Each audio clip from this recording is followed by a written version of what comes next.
बिस्मिल्लाहिर्रहमानिर्रहीम। अस्सलाम वालेकुम नाजरीन, लाइव डॉक्टर शाहिद मसूद के साथ मैं हूं नाइला अली। नाजरीन, आज वज़ीर आज़म शहबाज शरीफ साहब की ज़ेर सदारत अमन व अमान से मुतल्लिक एक अहम इजलास हुआ। इस इजलास में दहशत गर्दी की माली मुआवनत रोकने के इक़दामात पर अमल दरामद का जायजा लिया गया। दूसरी जानिब साबिक़ वज़ीर आज़म इमरान खान साहब ने लाहौर में वर्कर्स कन्वेंशन से खिताब करते हुए कहा कि इलेक्शन कमीशन हर किसी को एतमाद नहीं, चोरों को हम पर मुसल्लत किया गया। जबकि सिंध बल्दियाती इंतखाबात के पहले मरहले में आज शदीद बदइंतजामी देखने में आई। इस समेत दिन भर जो अहम डेवलपमेंट्स रहे उन पर बात करेंगे। हमारे साथ स्टूडियो में मौजूद हैं डॉक्टर शाहिद मसूद। अस्सलाम वालेकुम डॉक्टर साहब। वालेकुम जी, आपको भी नजर। सर, सिंध के बल्दियाती इंतखाबात पहले मरहले में आज हमें शदीद बदइंतजामी जो है वो देखने में नजर आई। हुकूमत भी हैंडल नहीं कर पाई सिंध में और इत्तेहादियों के भी तहफ़्फ़ुज़ात दिन भर हमें नजर आए। क्या करने जा रही है हुकूमत इन तमाम तर मामलात को कंट्रोल करने के लिए? नहीं, हुकूमत तो दो है ना, एक वफाकी हुकूमत और सिंध हुकूमत। और सिंध में तो पुरतशद्दुद वाक़यात पेश आए बदकिस्मती के साथ, और एमक्यूएम के भी कुछ मामलात उनकी तरफ से भी तहफ़्फ़ुज़ात का इजहार हुआ। JUIF की तरफ से भी तनकीद हुई, और लेकिन यह है कि वो इंतखाबात जो हैं वो बदकिस्मती से उनमें तशद्दुद आया जो कि नहीं आना चाहिए था। और ये उन वाक़यात की झलक दिखा रहा है जो खुदा न खास्ता आने वाले दिनों में मज़ीद बढ़ सकते हैं अगर हमारे अकाबरीन ने इन मामलात को इस सतह पे कंट्रोल नहीं किया। अच्छा, मैं ज़रा मोहतात से अल्फाज का इस्तेमाल करते हुए एक यहाँ पे ख़बर या इतला यहाँ पे अपने नाजरीन से शेयर करूँगा। देखें, जो हमारा बरादर मुल्क है जॉर्डन, उर्दन के जो शाह अब्दुल्ला हैं, उन्होंने आज से 2 या 3 रोज़ पहले ये एक इंटरव्यू दिया CNBC को, और उस CNBC को उनके इंटरव्यू का जो मेन बात उन्होंने की थी, वो मेन बात जो थी वो अगर हम यहाँ दिखा सकें CNBC का, हमारे पास अगर CNBC की स्लाइड अगर हो तो वो एग्जैक्टली, ताकि वो 18 उन्होंने कहा था कि एक मिडिल ईस्ट नेटो जो है उसका नेटो फौज एक मिडिल ईस्ट की, अच्छा, ये उन्होंने आइडिया फ्लोट किया था। और उन्होंने कहा था कि जो मशरिक़ वस्ता के मुल्क हैं उनको जो यूक्रेन के हालात और यूक्रेन की जंग है और वहाँ जो हालात पैदा हुए, और आपको पता है कि शाह अब्दुल्ला जो हैं ये हाशमी ख़ानदान और पाकिस्तान के साथ बड़े गहरे रवाबित उर्दन के, तो उन्होंने ये कहा था कि एक मिडिल ईस्ट में भी, मशरिक़ वस्ता में भी एक नेटो की तर्ज की। अच्छा, इससे पहले आपको याद होगा कि वो एक इस्लामी इत्तेहाद सऊदी अरेबिया के अंदर कायम हुआ था। जनरल राहिल शरीफ जिसकी सरबराही कर रहे हैं शायद, या कर रहे थे। अब ये जो मिडिल ईस्ट का हुआ, तो इसमें लेकिन ये हुआ कि इस मिडिल ईस्ट के इत्तेहाद का जो खाका सामने आया उर्दन की तरफ से, वो खाका जो था उसमें बहुत से अफ्रीका के मुल्क नहीं हैं। यानी जो पहले इत्तेहाद बना उसमें बहुत से मुल्क ऐसे थे जो छोटी रियासतें अफ्रीका की। ये जो मिडिल ईस्ट नेटो है, ये मिडिल ईस्टर्न नेटो जो है, इसका तस्वुर जो है ये मशरिक़ वस्ता के अंदर जो बड़े ममालिक हैं, और अब आप ये जहन में रखें कि सऊदी अरेबिया और तुर्की के ताल्लुकात बेहतर हो चुके हैं। प्रेसिडेंट बाइडेन जो हैं वो दौरा कर रहे हैं सऊदी अरेबिया का जुलाई में, और इससे पहले इस बात की कोशिश हो रही है कि यमन के मामले पे कोई अफ़ाम व तफ़हीम आगे बढ़े। और इराक़ में चूँकि कोलैप्स हुआ है, रिज़ाइन कर गए हैं मुक़्तदा सदर, जो उनकी 73 सीटें थी उनके, तो वो चूँकि रिज़ाइन कर गए हैं, उनके जो पार्लियामेंटेरियंस थे, तो ये मुक़्तदा सदर जो है इनका ये अहले तशी, लेकिन ये इनको थोड़ी सी ईरान इनके साथ थोड़ा सा ईरान सपोर्ट नहीं, तो ईरान की पोजीशनिंग जो है वो इराक के अंदर मतलब बहुत डेवलपमेंट्स हो रही हैं। और ईरान और अमेरिका के जो न्यूक्लियर मामलात पे मुज़ाकरात थे वो दोबारा शुरू होने जा रहे हैं, लेकिन वो वियना में शायद शुरू नहीं हो रहे बल्कि वो कतर में शुरू हो रहे हैं। ठीक। अमेरिका और ईरान के मुज़ाकरात वियना की जगह कतर में शुरू हो रहे हैं। और फिर दोबारा जो इराक के वज़ीर आज़म मुत्तफ़क़ आदमी जो हैं वो पहले गए हैं सऊदी अरेबिया और अब वो आज ईरान में हैं, और वो फिर ईरान और सऊदी अरेबिया को करीब करने की जो कोशिश है उसमें वो फ़ाल हैं। ये 4-5 राउंड्स बड़े कामयाब हो गए थे, लेकिन दरमियान में फिर ये हुआ मार्च में ये मुअत्तल हो गए जब सऊदी अरेबिया में सज़ाए मौत दी गई एक ही दिन में काफ़ी लोगों को।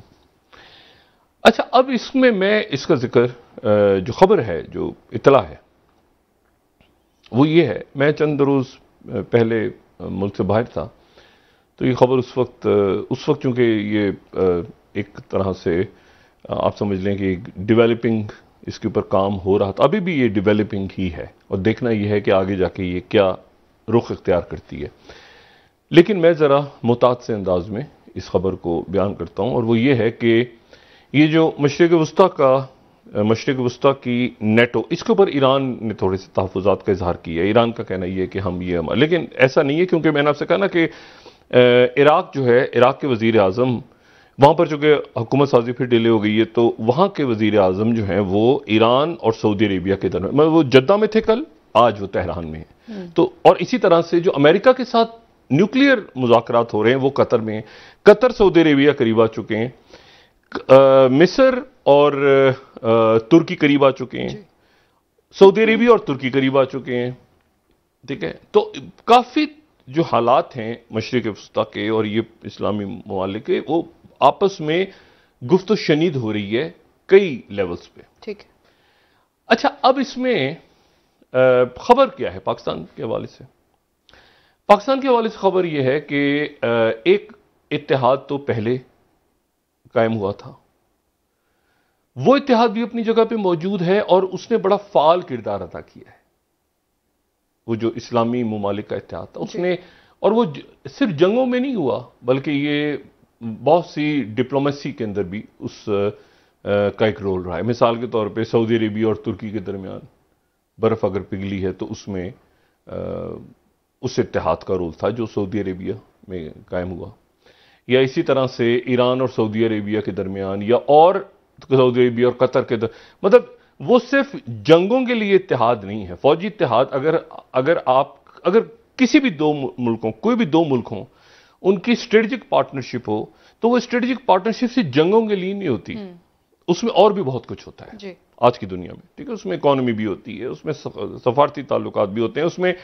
अब ये देखें कि पाकिस्तान और इंडिया के दरमियान जब बिल्कुल आप समझें कि एक बड़ी जंग के दहाने पे लग रहा था कि खड़े दोनों मुल्क, तो उस वक्त पता चला कि मुत्तहिदा अरब अमारात ने बीच में किरदार अदा किया कि पाकिस्तान और इंडिया के दरमियान एक सीज फायर हुआ। तो बात यह है कि बहुत से मुल्क जो हैं वो सिर्फ इत्तेहाद जंगों के लिए नहीं बनते, बज़ाहिर वो जंगों के आपको फौजी अस्करी, लेकिन जब ये जो फौजी इत्तेहाद होते हैं ना, यही फिर अमन में भी यही काम, क्योंकि फौजें लड़ रही होती है ना, तो फिर वो दरमियान में सीज फायर करवाने के लिए भी इस्टेब्लिशमेंट्स और फौजें और ऐसे मुल्क जो के तो वही रोल प्ले करते हैं। तो इसी तरह से जैसे पाकिस्तान इंडिया की मैंने मिसाल दी, इसी तरह से अरब ममालिक के आपस के ताल्लुकात का बेहतर होना, सऊदी अरब तुर्की के ताल्लुकात का बेहतर होना, अभी यूरोप के अंदर बहुत से ममालिक से ताल्लुकात, उसमें इस तरह ये जो फौजी इत्तेहाद था इसने एक रोल प्ले किया।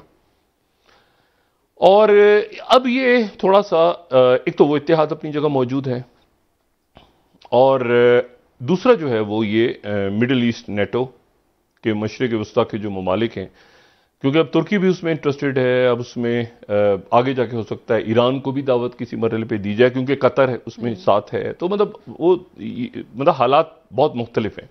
यमन की जो जंग है उसे अब ख़त्म करवाने की कोशिश हो रही है, बाहर सूरत के वो जंग ख़त्म हो, और वो जो आपस में लड़ रहे थे इतने सालों से हुतीज़ और एक तरफ ईरान और एक तरफ सऊदी अरेबिया और इल्ज़ामात और ये सारा, तो ये मामलात किसी तरह से ख़त्म हो। अब ये जो इत्तेहाद ऑलरेडी मौजूद हैं और ये जो नए इत्तेहाद भी बनने जा रहे हैं, एक से ज़्यादा बरादर ममालिक की तरफ से पाकिस्तान की अस्करी क़यादत से गुजारिश की गई है अच्छा कि वो आने वाले दिनों में क़यादत संभालें। ठीक। और पाकिस्तान की अस्करी क़यादत, और क्योंकि ये और बहुत मुद्दबाना अंदाज में, बड़े जो है यानी आप समझें कि बड़ी इज्जत, बड़े तरीके के साथ ये गुजारिश की गई है कि आप इत्तेहाद की, अब ये इत्तेहाद दो सूरतों में, या तो ये प्रेजेंट जो मौजूद ऑलरेडी मौजूद, या ये कि जो किंग ऑफ जॉर्डन का आइडिया है। लेकिन उसमें यह बात एक से ज्यादा इस्लामी ममालिक, मैं यहां जोर दे रहा हूं, एक से ज्यादा इस्लामी ममालिक की तरफ से इस ख्वाहिश का इजहार हुआ है कि पाकिस्तान की जो मौजूदा अस्करी क़यादत है वो आने वाले दिनों में ये अहम और इंतहाई अहम जो रोल है उसको वो संभालें। और ये जो ऐलान है ये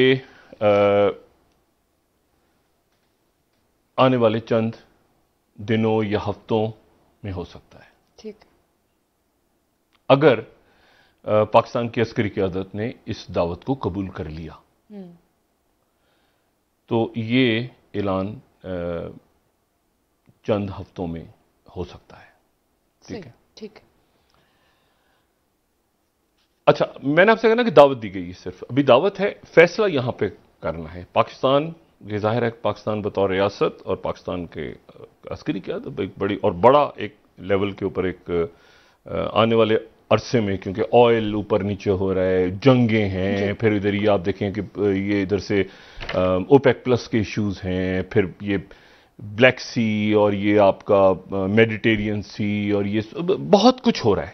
ठीक है, अमेरिकन पलटते पलटते वो जाते जाते यहां से फिर मिडिल ईस्ट उनके लिए इंपॉर्टेंस इख्तियार कर गए, तो बहुत कुछ हो रहा है, सिर्फ जंगें नहीं हो रही, बहुत कुछ हो रहा है।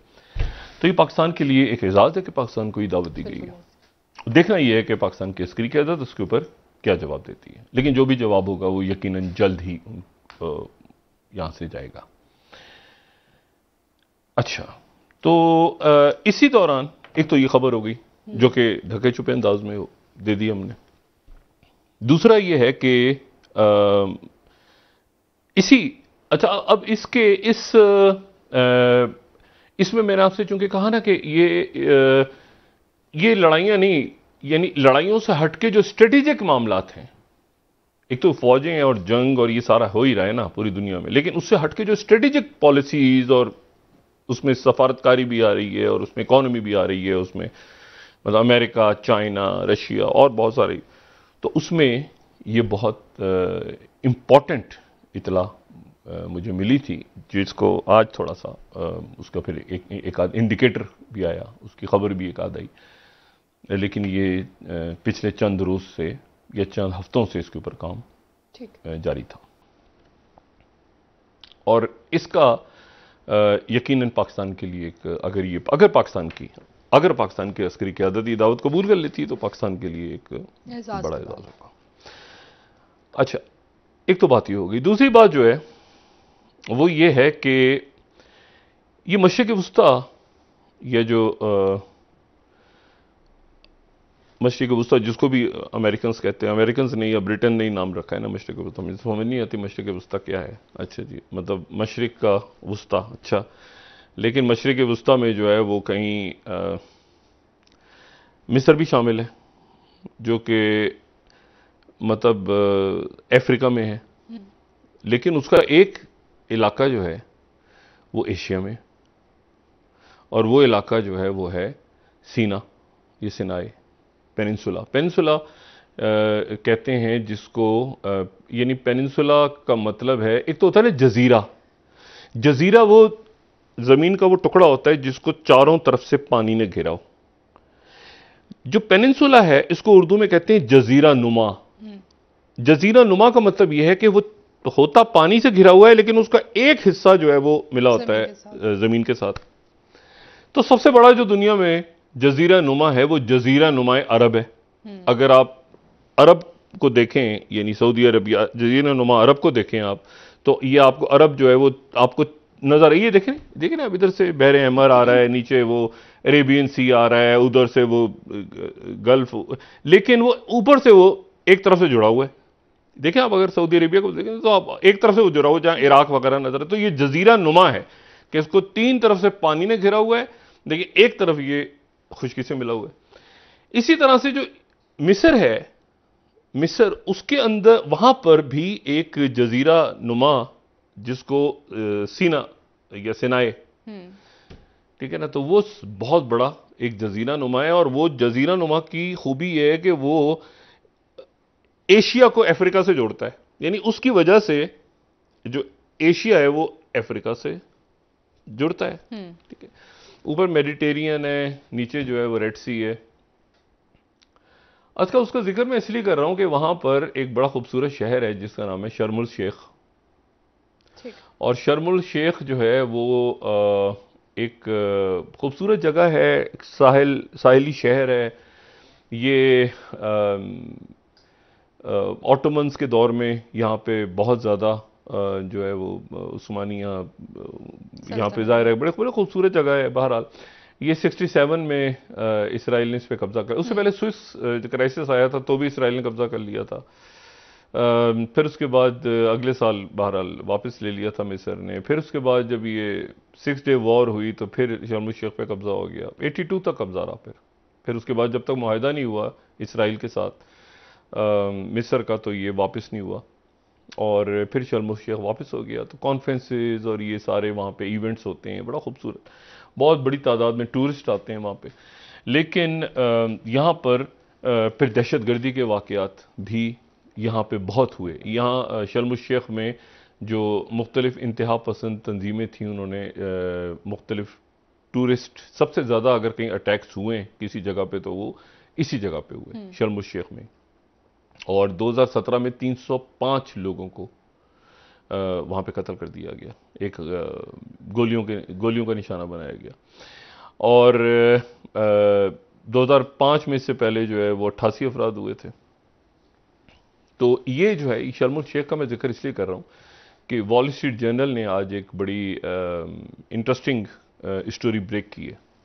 और वॉल स्ट्रीट जर्नल ने कहा है कि अमेरिका ने वहाँ पर शर्म शेख में एक मीटिंग हुई यूएस, जिसमें जनरल मैकेंजी थे जो कि सेंटकॉम के चीफ, और उसमें वहाँ पर अरब मिलिट्री चीफ्स थे, काउंटर ईरान एयर थ्रेट और इसराइल, और ये मार्च में हुई पिछली डेट। अच्छा, अब इस खबर को इस वक्त देने का, उसमें वो कह रहे हैं कि Israel, Saudi Arabia, Qatar, Jordan, Egypt, UAE, Bahrain सब, और ये खबर इस वक्त क्यों दी है वॉल स्ट्रीट जर्नल ने, इसकी मैं वजह नहीं समझ पा रहा। लेकिन उन्होंने ये खबर देके तो कुछ अजीब सा मैसेज यहाँ पे, ये खबरें जब आती हैं तो खबरों के कोई ना कोई उसका, हाँ ये पुरानी ये मीटिंग है मार्च की, लेकिन इसकी खबर जो आ रही है वो ये जून में ये न्यूज़ ब्रेक कर रहे हैं कि जी एक मीटिंग मार्च में हुई थी। अच्छा, इसके ऊपर फौरी तौर पर कोई रद्द-ए-अमल नहीं आया। वॉल स्ट्रीट जर्नल कह रहा है कि जी इसमें मुख्तलिफ अरब मुल्कों से बात हुई तो उस वक्त हालात दूसरे, लेकिन अब हालात जो हैं वो ज़रा डिफरेंट हैं। और ख़ास तौर पे उस वक्त ये खबर आ रही है कि जब ये बात हो रही है कि जी अरब न्यूज़ ये कह रहा है, अरब न्यूज़ चौथी खबर जो है, अरब न्यूज़ ये खबर दे रहा है कि Qatar likely venue for Iran US nuclear deal talks report. ठीक है, तो अरब न्यूज़ ये रिपोर्ट दे रहा है कि कतर जो है वहां पर, यानी ये बहुत बड़ी बात है कि वियना में नहीं बल्कि कतर में अमेरिका और ईरान के मुज़ाकरा शुरू हो सकते हैं। और वहां पर चूंकि अभी ईयू के जो हैं नुमाइंदे, ठीक है, वो ईरान से होके गए हैं, तो इसलिए उन्होंने ये वहां जाके कहा है कि हम जो है ये मुज़ाकरा शुरू करने जा रहे हैं, आने वाले दिनों में दोबारा न्यूक्लियर टॉक्स स्टार्ट होने वाली हैं, लेकिन उन टॉक जो है ये हो सकती हैं। बोरेल जो है ना, बोरेल वहाँ ईरान से गए तो इन्होंने कहा है कि ये टॉक जो है ये कतर में हो सकती है। अच्छा, तो अब ये बड़ी बड़ी इंटरेस्टिंग एक जो है ये एक सूरत हाल बन रही है।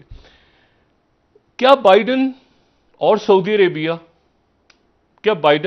अरेबिया के विजिट के दौरान सऊदी अरेबिया इसराइल को तस्लीम कर सकता है?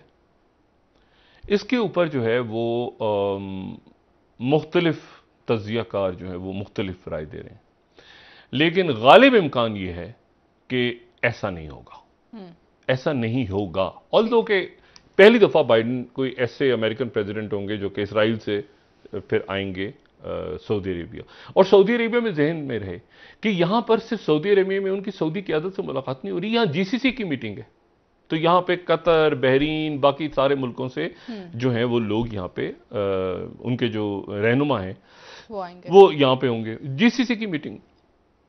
तो ये बड़ी इंपॉर्टेंट बात है कि फ्रांस 24 ने आज इसके ऊपर डिस्कशन किया है कि do signs point to an Israeli Saudi normalization deal, लेकिन उसमें मैंने ये डिबेट टीवी पे भी सुनी उनकी, फ्रांस 24 की, और इसके ऊपर एक बाद में उन्होंने एक समरी भी दी है इस पर, लेकिन उसमें जो ज़्यादा बात आ रही है एएफए की वो ये है कि इसके इम्कानात कम है, और उसकी वजह ये है कि एक तो जो इसराइल के ऊपर सऊदी अरेबिया का स्टांस है वही स्टांस गालिबन बाइडेन का भी है, क्योंकि बाइडेन इसराइल जब जा रहे हैं तो वहां पे महमूद अब्बास से भी मिल रहे हैं, और सऊदी अरेबिया का जो स्टांस है वही पाकिस्तान का भी स्टांस है, और वो ये है कि दो रियासती फॉर्मूला, दो रियासत, यानी जब तक फलस्तीन को एक रियासत के तौर पे फलस्तीन को तस्लीम नहीं किया जाएगा तो ये सऊदी अरेबिया का है और पाकिस्तान का भी यही है कि हम दो रियासती सॉल्यूशन चाहते हैं। ठीक है, ये नहीं होगा कि एक इसराइल और आप सारा कब्जा करके वहां मकबूजा इलाकों के ऊपर और सारी वहां पे करा के बैठ जाएं। वहां पर जो फलस्तीनी हैं उनको उनका हक देना होगा। तो अच्छा, ये फार्मूला जो था ये शाह अब्दुल्ला के दौर में आया था, मरहूम शाह अब्दुल्ला मरहूम के दौर में ये आया था, और यही पाकिस्तान की भी गालिबन पॉलिसी है और यही अरब। तो इस पॉलिसी के ऊपर सऊदी अरब टिका रहेगा, और शाह सलमान ने खुल के दोबारा इसका ऐलान किया, शाह सलमान बिन अब्दुल अजीज ने, तो सऊदी अरेबिया इसके ऊपर टिका रहेगा। लेकिन कोई इस पूरे रीजन कह लें या दुनिया कह लें, इसमें चैन, अमन, सुकून, एक तो है ना यूक्रेन रशिया लड़ाई हो गई, इसका तारीखी पहलू है, वो कब से चल रहा था उनका इशू, चल पड़ी दोबारा कई सालों के बाद फिर शुरू हो गया। दो इश्यूज हल नहीं होंगे, कश्मीर और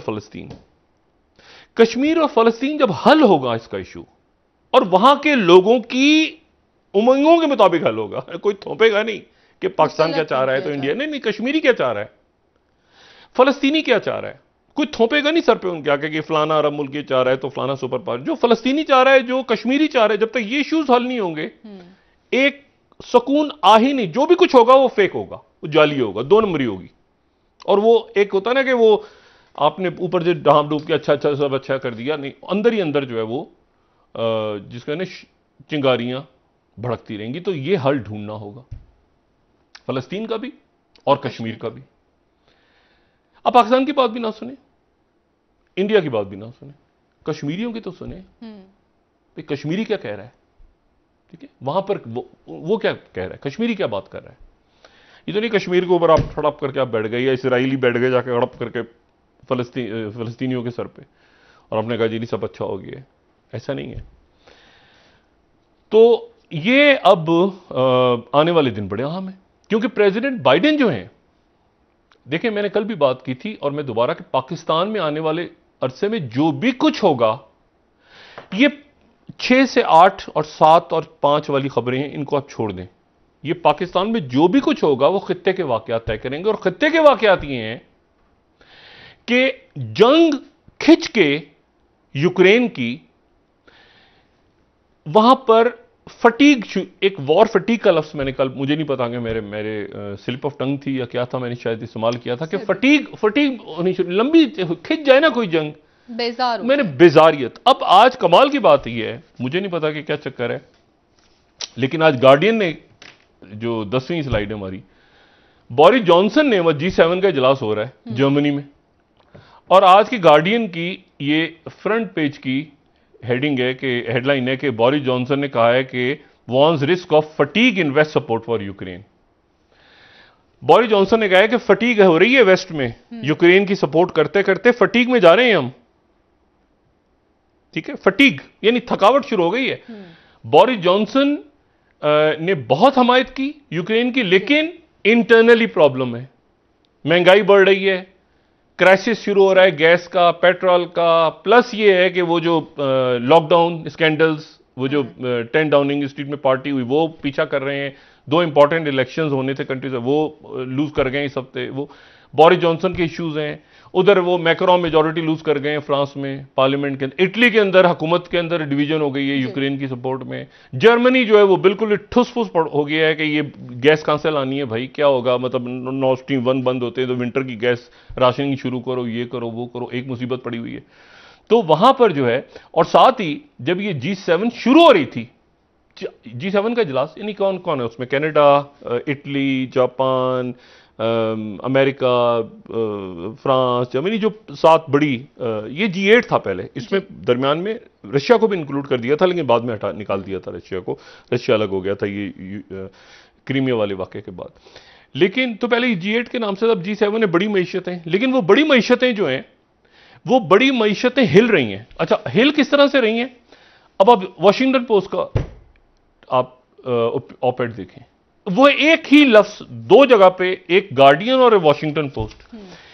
यूरोप रैलीज, 12वीं खबर हमारी, Europe rallies behind Ukraine but fatigue is round the corner. चलें जी, फटीग आ रही है। देखिए, वॉर फटीग सबसे खतरनाक, लोग थकने बेजार होने शुरू हो जाते, खुदा का वास्ता यार हमारा क्या, तो हमें कब फंसा दिया बीच में लाके। ठीक है, अच्छा, अब इशू ये है सारा कि ये तो हो गया दूसरा।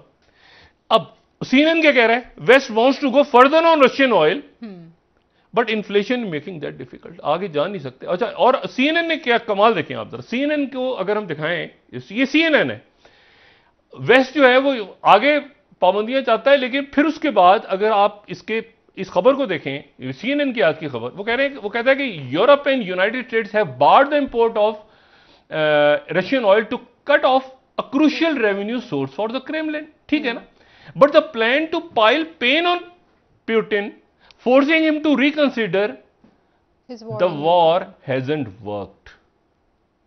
काम नहीं किया उसने, पाबंदियों ने काम नहीं किया। Russia is making just as much money, उतना ही पैसा कमा रहा है एनर्जी एक्सपोर्ट से, as it was before it invaded in last February. वही बात जो मैं कई दिनों से कह रहा हूं कि उन्होंने पैसा ज्यादा कमाया। अच्छा, ये देखें, meanwhile inflation is surging globally, adding to the political pressure on leaders such as Biden, prime minister Boris Johnson and Macron. अच्छा, अब ये इसमें आप जर्मन्स को भी ऐड करें, इसमें आप ऐड करें बाकी दुनिया को भी, जहां पे फूड क्राइसिस पैदा, तो ये मामला खिंच गया है, खिंच के अब वो फटीग में। अच्छा, साथ ही क्या हुआ, जैसे ही वो गए, आपको पता है कीव के ऊपर उन्होंने बॉम्बिंग बंद कर दी थी, रशिया ये दोनबास के इलाके में आ गया था, दोनबास और ईस्टर्न दोनबास, और वहां पे उन्होंने सेवरो दोनेत्स्क के इलाके पे पूरा, यानी वो इलाका जो कि ईस्ट ऑफ यूक्रेन पे कब्जा कर लिया था, और कीव को जो दारुल हुकूमत है उसको छोड़ दिया था।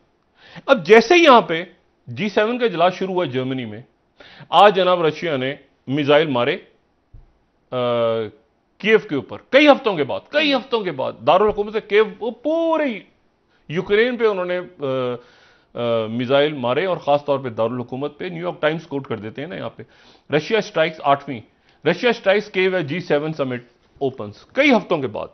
ठीक है, और उन्होंने मिसाइल्स फायर करके और सलामी दी एक तरह से कि भाई हम यहाँ पे जो है। अच्छा, उसके बाद वॉल स्ट्रीट जर्नल के थकी हुई खबरें, आप खबरें देखें, इतनी थकी हुई खबरें हैं, यानी हेडलाइंस ठुस हैं। वॉल स्ट्रीट जर्नल ही क्या कह रहा है, G7 summit brings together leaders weakened by inflation and impatience at home. थक गए हैं, परेशानी है, मुल्कों में घबराहट है, कई लीडर जो हैं वो सफर्ड हैं, नीचे इलेक्टोरल सेटबैक्स हो गए, इकोनॉमिक वरीज हैं। ये वॉल स्ट्रीट जर्नल है सर। अच्छा, और वॉल स्ट्रीट जर्नल ये कह रहे हैं थके वो बैठे हैं, और साथ ही वो पहुंचे हैं वहां पे तो तड़ करके पुतिन साहब ने वहां से कीव के ऊपर बॉम्बिंग कर दी, और साथ ही जो बेलारूस के सदर हैं लुकाशेंको दौरा कर रहे हैं मॉस्को का।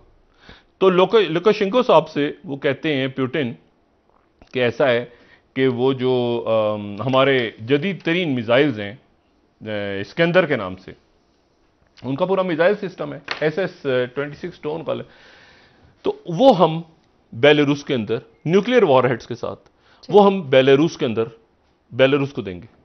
अच्छा जी, ये कोट कर देते हैं गार्डियन को, Russia to send Belarus nuclear capable missile with in months as G7 leaders gather in Germany.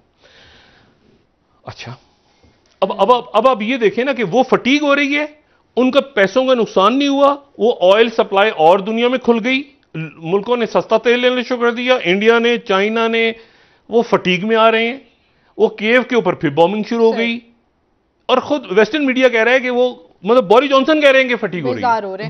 एक ब्रेक का वक्त हो डॉक्टर साहब, सियासी मामलात पर वापस आके बात। अब आप आ जाएं इस पूरी सूरत हाल में मिडिल ईस्ट की अहमियत, एक नए इत्तेहाद के खदोखाल और पाकिस्तान को उसकी सरबराही की दावत। ठीक है सर, ठीक है, वापस आते हैं, बात करते हैं आपसे। नाज़रीन, एक ब्रेक हमारे साथ रहिए।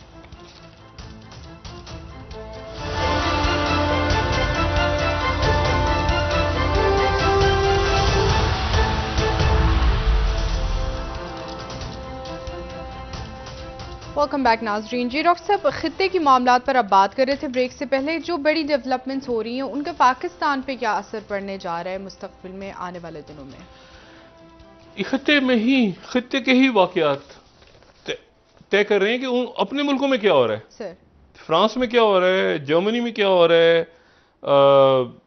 अमेरिका में क्या हो रहा है, ब्रिटेन में क्या हो रहा है, वो खित्ते के वाकयात तय कर रहे हैं ना। यूक्रेन की जंग, यहां पर आप आ जाएं, आसियान कंट्रीज की तरफ आ जाएं या साउथ ईस्ट एशिया की तरफ, तो आपको नजर आएगा कि यहां पर भी जो खित्ते के वाकयात हैं वो तय कर रहे हैं कि क्या महंगाई हो रही है, ऑयल कहां जा रहा है, कैसे हो रहा है, जंग के असरात क्या हैं, गंदम कहां से दे रहा है, सप्लाई चेन्स अभी बहाल होना शुरू हुई थी, रीड्रॉ होना शुरू हो गई दोबारा पूरी दुनिया में। तो मुल्क इस वक्त अपनी रियासतें अपने बड़े फैसले कर रही हैं, ठीक है। और मैं इसीलिए ये बार बार ये बात कह रहा हूं, और पिछले चंद दिनों से जरूर ज्यादा ही मैं दोहरा रहा हूं कि ये सारा जो एक, जिसको मैं नाम देता हूं ना ऑपरेशन जबरदस्त का, ये अपने मंतकी इंजाम की तरफ जा रहा है। ये ज्यादा इस तरह उछल कूद चल नहीं सकती जो कुछ पाकिस्तान में इस वक्त हो रहा है, ठीक है। 6 बजे की खबरें, 7 बजे की खबरें, उसने ये कर दिया, उसने ये कर दिया, ये सारा का सारा जो है, ये इस सिस्टम ने किसी ना किसी मुस्तहकम अंदाज में आगे जाना है। ऐसे नहीं जाना कि जो है वो जिस तरह जो हमारी माशी सूरत हाल है और जो हमारी माशरती सूरत हाल है, जो जहाँ माशरा पहुंचा हुआ है इस वक्त, और गालियाँ और तलखियाँ और तशद्दुद जो कुछ सिंध में हो रहा है, और ये और उधर, मुझे बड़ा अफसोस हुआ हो रहा है ये चौधरी साहिबान के ख़ानदान में जो कुछ हुआ है। चौधरी वजाहत साहब जो हैं वो चौधरी शुजात के भाई हैं। चौधरी परवेज इलाही साहब तो कज़न है ना, लेकिन वजाहत साहब तो शुजात साहब के भाई हैं। अब वो भाइयों के अंदर भी मामला, यानी हुसैन इलाही साहब के वालिद, तो अब वहाँ तक मामला कशीदा होना, तो ये एक अफसोसनाक बात है। लेकिन बहरहाल देखते हैं कि मामला कहाँ तक आगे जाता है। एक बात बड़ी इंपॉर्टेंट, मैं श्रीलंका के आज अखबार देख रहा था जी, तो वहाँ पर 2 खबरें बड़ी इंपॉर्टेंट और मेरे ख्याल से बड़ी इंटरेस्टिंग खबर। एक तो ये है कि समरा सिंगे जो है, कोलंबो गजट 14वीं खबर, समरा सिंगे जो हैं उनकी मुलाकात हुई है जो बाइडेन से। अच्छा, अमेरिकन प्रेसिडेंट से कौन मिले? समरा सिंगे। अब आप पूछेंगे समरा सिंगे कौन है, तो समरा सिंगे जो हैं वो वॉशिंगटन में श्रीलंका के सफीर हैं। अच्छा, श्रीलंका के वजीर आजम नहीं कह रहा मैं, श्रीलंका के सदर भी नहीं कह रहा मैं, श्रीलंका के जो सफीर हैं वॉशिंगटन में, समरा सिंगे, वो उनकी मुलाकात हुई है जनाब प्रेसिडेंट बाइडेन से। यानी अब आप देखें कि श्रीलंका, यानी इंपॉर्टेंस कहां, श्रीलंका मुकम्मल तौर पे फाइनेंशियली कोलैप्स हो गया है और फर्दर हो रहा है। उनकी इकोनॉमी जो है वो कल से वहां टोकन पे उन्होंने कह दिया कि ये मोटरसाइकिल वाले जो हैं, मोटरसाइकिल वाले, इनको भी टोकन मिलेगा, बिल्कुल पेट्रोल खत्म हो रहा है। तो एक तो मेरे लिए ये खबर बड़ी इंटरेस्टिंग थी कि श्रीलंका के एम्बेसडर की प्रेसिडेंट बाइडेन से मुलाकात, इंटरेस्टिंगली।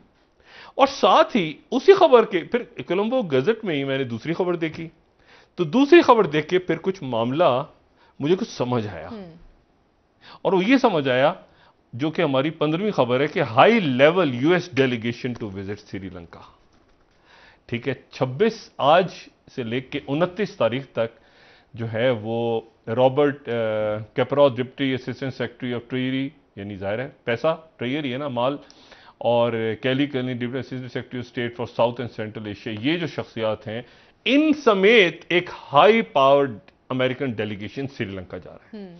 अच्छा, अब यहां पर यह बड़ी इंटरेस्टिंग बात है कि श्रीलंका जो है वो हम पहले बात कर चुके हैं, हम्बनतोटा पोर्ट, वहां पर चाइना की इन्वेस्टमेंट, फिर वो क्या हुआ, फिर कैसे हुआ, लेकिन अमेरिका ने भी, मतलब ये अब पिक्चर कैसे बनेगी अब ये देखना है, क्योंकि अमेरिका आ रहा है गालिबन। एक एम्बेसडर का प्रेसिडेंट से मिलना एक गैर मामूली बात है, ठीक है ना, अमेरिका का प्रेसिडेंट बाइडेन से मिलना। अच्छा, कल प्राइम मिनिस्टर मोदी और एशिया के मुल्क भी शामिल हो रहे हैं वहां जर्मनी में G7 इजलास में। अच्छा। उनको मेहमानों के तौर पे बुलाए हुए एशियन कंट्री, जापान, इंडिया, ये वो सारे एशिया की इंपॉर्टेंस बहुत ज्यादा बढ़ रही है। अब वो अमेरिका यहां पहुंचा है श्रीलंका, यानी एक तो सफीर से पहले मिले, फिर उसके बाद अब वहां से जनाब उनका डेलीगेशन आ रहा है, और यकीनन वहां पर अमेरिका जिंदाबाद के नारे लग रहे होंगे इस वक्त कि भाई अमेरिकी आ गए, अमेरिकी आ गए। और वो, लेकिन ये देखना ये इंटरेस्टिंग है कि चाइना इस पूरी पिक्चर को कैसे देख रहा है, क्योंकि जो स्ट्रेटेजिक इंपॉर्टेंस है श्रीलंका की इंडियन ओशन में, और वहां पर जो हम्बनतोटा पोर्ट है या जो बाकी प्रोजेक्ट्स हैं, वहां पर क्या चाइना पीछे हो गया है, या चाइना रुका है, या चाइना वॉच कर रहा है, ऑब्जर्व कर रहा है, चाइना देख रहा है। ठीक है, ये बड़ी इंटरेस्टिंग डेवलपमेंट है कि श्रीलंका में बिल्कुल कोलैप्स करके असिस्टेंट सेक्रेटरी फॉर ट्रेजरी वहां पहुंच रहे हैं। तो ये मैंने आपसे कहा ना कि खित्ते में, रीजन पूरा और ग्लोबल लेवल पे रियासतें, हुकूमतें और उनके बिल्कुल वो शख्सियात आगे पीछे, वो कोई इररिलेवेंट मुल्क मैटर कर रहे हैं कि वो कैसे अपनी मईशत कैसे खड़ी करते हैं, वो किस ब्लॉक में जाते हैं, क्या लॉन्ग टर्म डिसीजंस करते हैं, उनके अवाम में बेचैनी कैसे खत्म होती है, कैसे वो, मतलब ये, और उनकी लीडरशिप्स कैसे इमर्ज होती हैं सामने, वो कैसे खड़ी होती हैं सामने, वो कैसे बात करती हैं सामने, तो ये मैटर कर रहा है। पाकिस्तान में भी जो कुछ होने जा रहा है वो खित्ते और दुनिया के हालात व वाकयात तय करेंगे। ये नहीं होगा कि $1 बिलियन के लिए IMF, अभी तक वो साइन नहीं हुआ, और वो 1 लाख पे ले आए।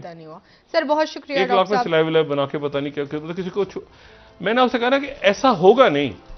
ये जिस तरह चल रहा है, जो मैंने कल भी बात की थी कि पाकिस्तानियों को पता ही नहीं कि हम पे कर्जा कितना चढ़ा हुआ है जी, ऐसे यानी कर्जा ले लिया किसी चक्कर में, उतार हम रहे हैं। ओ भाई क्यों, तो हमने किया, हर आदमी मेहनत करता है, मजदूरी करता है, अपना खाता कमाता है, वो थोड़ी देर बाद आप कहते हैं कि कर्जा चढ़ गया, हमारे ऊपर कर्जा चढ़ गया। वो कौन सा कर्जा चढ़ गया? हम तो पैसे देते हैं, हम तो टैक्स देते हैं, हम तो पाकिस्तानी तो मेहनत मजदूरी करता है, वो कर्जा लेके खा जाते हैं सारा। शुक्रिया डॉक्टर साहब, प्रोग्राम का वक्त खत्म हो रहा है। नाजरीन कल इंशाल्लाह दोबारा आपसे इतना सूद है, इतना सूद पड़ गया, इतने डॉलर वो पब्लिक पे डाल देते हैं। सर बहुत शुक्रिया। नाजरीन कल इंशाल्लाह दोबारा आपसे मुलाकात होगी, मुझे इजाजत दीजिए, अल्लाह हाफिज़ जी। डॉक्टर साहब अपना दोस्तों, रिश्तेदारों, गुर्दो नवाह के लोगों का सब ख्याल रखिएगा। अल्लाह हाफिज़।